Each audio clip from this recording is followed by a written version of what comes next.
Officer Consumer, Miss Evelyn Jimenez. Let's give her a Uy, ang lakas. Thank you, Bea.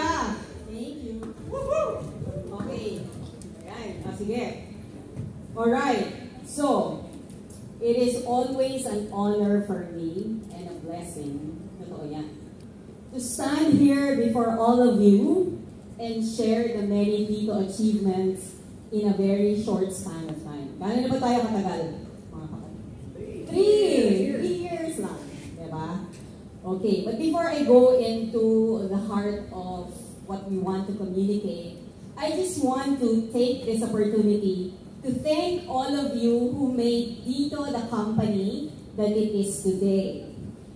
Thank you to our dearest Dito family, from our senior management team, Sir Eric, who guide us on the right path, and to all Kadito and partners who tirelessly work to make things happen.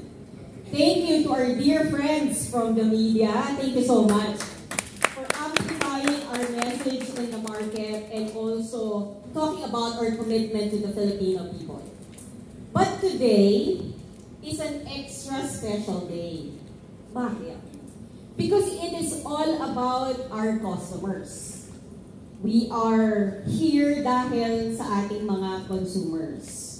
Among all the awards that we received, I believe, ang pinaka-sweet and most heartwarming talaga and meaningful ay yung award natin na rated number 1. Because it comes directly from our customers. Sa yung sinasabi kanina ni Jace.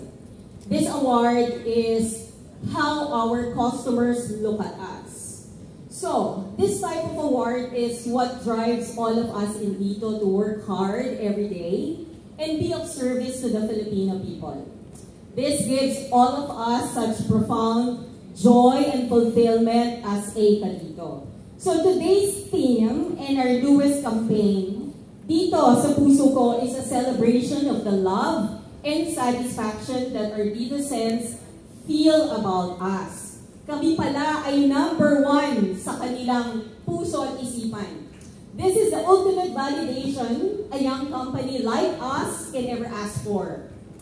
For us, Dito sa Puso Ko is also more than just a campaign. This tells the story behind our constant pursuit of excellent connectivity and customer satisfaction. It is a testament to our dedication and passion to deliver the best network performance and best value products and services. Our Ditocens are not just customers for us. They are our family. On that note, I want to extend my utmost gratitude to all our loyal Ditocens. Thank you for trusting and believing in us. And to all our media partners here today, we share this significant milestone with you. Thank you for helping propel Dito to success. As we embrace this achievement with grateful hearts, we also acknowledge that this is a journey, not the destination. The trust that the Filipino people place in us is not merely a measure of success, but a call to further elevate our standards and to always do better than yesterday. So that's our mantra. We remain persistent in our bold ambitions and staying true to our brand promise. So, medyo ano lang muna tayo. Patience ng konti. Few seconds.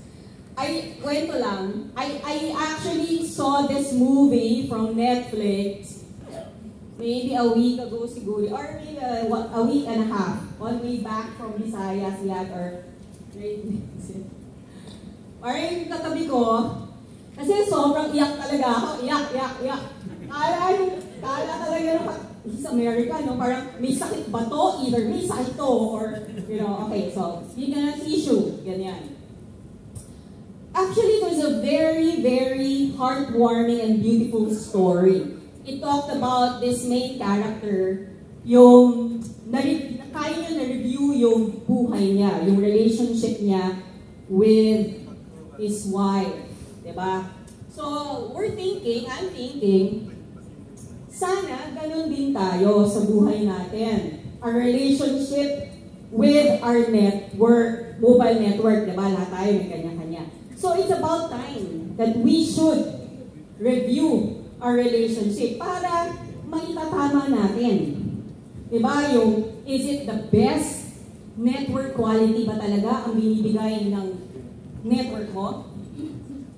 Best products ba?